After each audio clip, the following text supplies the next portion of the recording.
rebuilding a survivor, or are you building from scratch?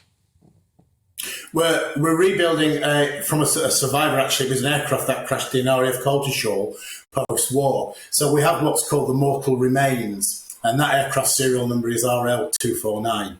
But from those mortal remains, the CAA regulations of the UK Aviation Authority allow you to do a remanufacturing process.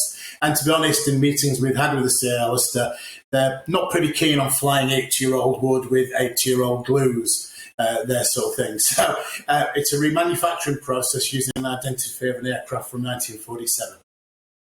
And the other thing I celebrated, because on this programme I always bang on about young people and giving them a chance and apprenticeships and the rest of it. You're working very closely with the existing industry, but also encouraging youngsters who are learning their trade as aeronautical engineers to come on board and join you in this learning process as well as this potential moment of great history. Absolutely. We have three pillars to the organisation: to fly, to remember, but also to educate. And under that to educate pillar as well, we believe by telling youngsters our rich aviation heritage, like your father's experience and some of the existing veterans today, we want to inspire young people into aviation engineering. And, we have babies as members of our supporters club, Alistair, but also as well, we're working with some of the industry giants. For example, Airbus is a sponsor of ours, and I'm very shortly going to be taking on working with one of their guys who's going to help us with the certification side. And this gentleman's in his early 20s. So, yeah, it may be an old aircraft design, but she was a British war winner and also a British export winner. Such was its fearsome reputation for being the first world's multi-role combat aeroplane that after the war, dozens of air forces wanted to buy the Mosquito.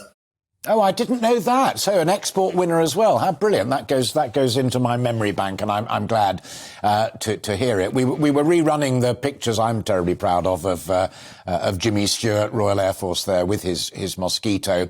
And when I was talking to the Lancaster gang yesterday, and they're the ones who are also behind the Spitfire one, they were saying that, like, my dad, bless his heart, passed away some years ago, although the memories are still as rich as they ever were. Talking to veterans is crucial. How are you off, as it were, with veterans of Mosquito, people who are coming on board to support the project or simply can share their memories with you as you engage in the project? Because you need a lot of money to get it off the ground.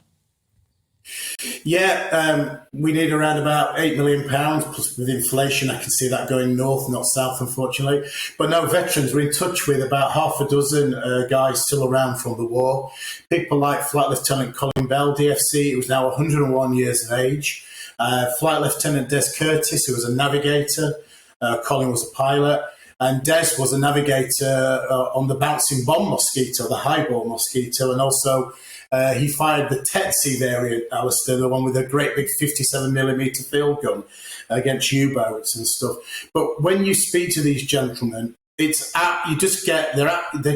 give me that inspiration to get this project done, and they've got such energy.